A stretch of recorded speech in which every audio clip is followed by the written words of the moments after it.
یا ایھاالذین آمنوا اطیعوا اللہ ورسولہ، اے وہ لوگوں جو ایمان لائے ہو، حکم مانو اللہ کا اور اس کے رسول کا، ولا تولوا عنہ، اور ان سے منہ مت موڑو، وانتم تسمعون، جب تم سن لو، یعنی جب ایک دفعہ اللہ رسول کی پکار لگ جائے پھر پیچھے نہ مڑو، پھر آگے بڑھو، اس پکار پر لبیک کہو۔ ولا تکونوا کالذین قالوا سمعنا وهم لا يسمعون، اور ان لوگوں کی مانند مت ہو جاؤ جنہوں نے کہا ہم نے سنا اور وہ نہیں سنتے تھے، یعنی سنتے تو تھے لیکن مانتے نہیں تھے، وہ اس پر کوئی فرمانبرداری نہیں کرتے تھے۔ ان شر الدواب عند اللہ الصم البکم الذین لا یعقلون، بے شک تمام جانداروں میں بدترین جاندار اللہ کی نظر میں وہ بہرے اور گونگے ہیں جو عقل سے کام نہیں لیتے۔ ظاہر ہے بھینس ہے، باقی ہیں جانور ہیں، ان کو اللہ تعالیٰ نے جو بہت محدود ایک جو ہے نا وہ شعور عطا کیا ہے، بس وہ اپنے شعور ذات عطا نہیں کیا۔ اللہ نے عقل مندی، یہ پروسیس کرنا ڈیٹا کو، یہ تو صرف انسان کو سکھایا۔ جو انسان اپنی عقل کو یہ اس کام میں نہیں لائے تو وہ پھر ان حیوانوں سے بھی گیا گزرا ہے۔ تو اللہ کی نظر میں سب سے شریر جانور وہ ہیں جو عقل سے کام نہیں لیتے۔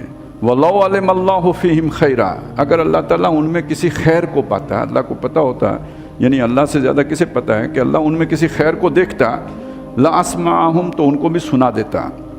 وَلَوْ أَسْمَعَهُمْ لَتَوَلَّوْا وَهُمْ مُعْرِضُونَ، اور اگر وہ اب اگر اللہ تعالیٰ انہیں سنا بھی دے تو وہ منہ موڑ لیں گے اور اعراض کریں گے، بھاگ جائیں گے۔ یا ایھا الذین آمنوا استجیبوا للہ وللرسول اذا دعاکم لما یحییکم، اب یہاں سے مسلمانوں سے کہا تم نہیں بھاگنا، اے وہ لوگوں جو ایمان لائے ہو، اللہ اور رسول جب تمہیں کسی بات پر پکاریں، کسی کام کے لیے پکاریں، کسی مہم کے لیے آواز لگائیں تو ان کی پکار پر لبیک کہو، وہ بات اس چیز کی طرف بلائیں کہ جس میں تمہاری زندگی ہے۔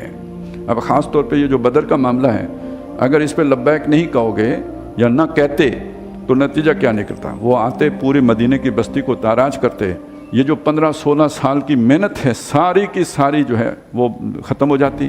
تو زندگی کدھر رہی تھی؟ تحریک کی زندگی تو ختم ہو گئی تھی۔ تحریک کی زندگی کو برقرار رکھنے کے لیے اب یہ مڈ بھیڑ لازمی ہو گئی تھی۔ زندہ رہنا ہے تو اب لڑنا ہے، اس کے علاوہ کوئی چارہ نہیں، یا مرنا ہے۔ تو وہ یعنی ڈو اینڈ ڈائی والی صورت بن گئی ہے، تو اب تو کرنا ہی پڑے گا۔ وَاعْلَمُوا أَنَّ اللَّهَ يَحُولُ بَيْنَ الْمَرْءِ وَقَلْبِهِ، اور جان لو کہ اللہ تعالیٰ انسان اور اس کے دل کے درمیان حائل ہو جاتا ہے۔ یہ کیا مطلب ہوا؟